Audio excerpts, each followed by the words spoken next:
তো গাইস আজকের ভিডিওতে আপনাদেরকে দেখানোর চেষ্টা করবো আমি কিভাবে মাত্র 60 টাকায় কি খেলাম, কেমন টেস্ট ছিল। তো এরকম মাহফিলের ভিডিও অনেকগুলো হয়ে গেছে, আজকেরটাই শেষ। পেট শান্তি মানে দুনিয়া শান্তি, খাও যুবক খেয়ে বাঁচো। তো চলুন ভিডিওটা শুরু করা যাক, কি খেয়েছি আপনাদেরকে দেখাই। আসসালামু আলাইকুম guys, welcome back to my new blog. আশা করি আল্লাহর রহমতে সবাই অনেক বেশি ভালো আছেন। তো গাইস আমিও ভালো আছি। তো গাইস আজকের ভিডিওতে আপনাদেরকে দেখানোর চেষ্টা করব আমি আমাদের মাহফিল থেকে মাত্র 60 টাকায় কি খেয়েছি, কেমন টেস্ট ছিল। আজকের ভিডিওটা দেখলে বুঝতে পারবেন। তো গাইস প্রথমে আমি বলে নিয়েছি যে এরকম মাহফিলের ভিডিও অনেকগুলো হয়ে গেছে, এটাই শেষ। তো কি খেলাম দেখেন। তো প্রথমে আমরা মাহফিলের এখানে চলে আসছি, এই যে দেখতে পাচ্ছেন একটা হালিমের দোকান। তো আমি প্রায় সময় বলি যে আমি প্রথমে কিছু খাই আর না খাই, হালিম খাই। আমার হালিম খেতে খুবই ভালো লাগে, কার কাছে কেমন লাগে জানি না, অবশ্যই একটু কমেন্ট করে জানিয়ে যাবেন আপনাদের কেমন লাগে হালিম। তো আমাদের জন্য হালিম রেডি করতেছে। তো আমরা জনপ্রতি 40 টাকা দিয়ে 1 প্লেট করে হালিম নিয়ে নিলাম। তো হালিমটা খেতে খুবই মজা ছিল, 40 টাকা অনুযায়ী হালিমটা মোটামুটি ছিল। তো তারপরে আমরা কি খাই আপনাদেরকে দেখানোর চেষ্টা করব। তো আপনারা ফুল ভিডিওটা দেখেন। তো জনপ্রতি আমরা 10 টাকা দিয়ে ঝালমুড়ি নিয়ে নিলাম।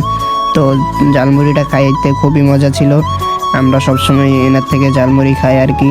তো দেখতেই পারতেছেন ঝালমুড়ি বানাইতেছে উনি আর কি। তো তারপরে আমরা কি খাবো সেটাও আপনাদেরকে দেখাবো। তো আমরা সবাই মিলে চলে গেলাম 10 টাকা করে চা খাইতে, গরুর দুধের চা। তো এই যে আমার কাকা একজন আরেকজন এখানে বসে আছে, তো আমরা চা খাইতেছি। তো আমি বেশি চা খাই না, একটু খাই আর কি। চা খাইতে আমার খুব মজা লাগে না। তো চা খাওয়া শেষ করে আজকে ভিডিওটা শেষ করলাম 60 টাকা চ্যালেঞ্জে। তো আপনারা দেখতেই পারলেন মাত্র 60 টাকা আমি কি খেলাম। খাবারের টেস্টগুলো মোটামুটি ভালো ছিল। তো আজকে অনেক দিন হয়ে গেল এরকম অনেকগুলো ভিডিও নিয়ে আসছি, আর হবে না এরকম ভিডিও। তো আমি আপনাদের জন্য নতুন ভিডিও নিয়ে আসার চেষ্টা করব ইনশাল্লাহ। আপনারা যদি আমাকে আগের মতো সাপোর্ট করেন, লাইক কমেন্ট করেন। আমার একটা লং ভিডিওতে সর্বোচ্চ ভিডিও হচ্ছে 50টা, আর মানুষের ভিডিওতে মিলিয়ন যায়, এটা দেখলে খুবই কষ্ট লাগে। আপনারা একটু ভিডিওগুলো বেশি করে দেখবেন, আর আপনাদের বন্ধুদের মাঝে শেয়ার করবেন, লাইক কমেন্ট করে জানাবেন। তো আমার এই গরিবের স্টুডিওটা কেমন লাগে আর কি, রুম সেট আপটা অবশ্যই একটু কমেন্ট করে জানিয়ে যাবেন। তো আমি ইনশাল্লাহ আপনাদের জন্য এখানে বসে ভিডিও বানানোর চেষ্টা করি, অনেক কষ্ট করে ভিডিও বানাই। আমার পরিস্থিতিটা আপনারা হয়তো জানেন না।